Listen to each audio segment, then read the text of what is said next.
अस्सलाम वालेकुम दोस्तों, ड्रामा सीरियल तकरार जे नई ईंदड़ एपिसोड जे बारे में असां जी ॻाल्हि करण वारा आहियूं। इन तफ़सील ॻाल्हि शुरू करण खां पहिरीं जेकॾहिं अव्हां असांजे चैनल ते नवां त ज़मीर जमाली चैनल खे सब्सक्राइब करे ऐं नोटिफिकेशन ऑल करे सब्सक्राइब करण सां को आवाज़ जो बेल न करंदो, काफ़ी असांजी हौसला वधंदो ऐं तव्हांखे नवां अहिड़ा अपडेट रोज़ मिलंदा रहंदा।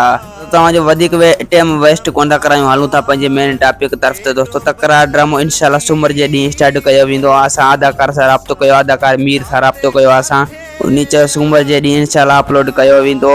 ऐं दोस्तों, हिन अॻे एपिसोड में मदो बि ॾींदा, छो जो एपिसोड हाणे थोरा थी चुका आहिनि। इन तकरार ड्रामे जा तकरार ड्रामा हाणे पंहिंजे पुगण ते पुगण वारो आहे। इन जा थोरा एपिसोड बचिया आहिनि। असां अदाकार सां राब्तो कयो आहे। उन चयो इंशाल्लाह सूमर जे ॾींहुं ड्रामो अपलोड कयो वेंदो ऐं उनखे ड्रामो खे बि थोरो मतलब चेंज कंदा। तो इंशाल्लाह तकरार ड्रामे जी रिकॉर्डिंग शुरू थी कि हफ़्तो खन उनखे थी चुको आहे ऐं इंशाल्लाह सूमर जे ॾींहुं अपलोड कयो वेंदो। तो वीडियो पुगो पंहिंजे पुगण ते। इंशाल्लाह वरी मिलंदा नेक्स्ट वीडियो में। खुदा हाफ़िज़।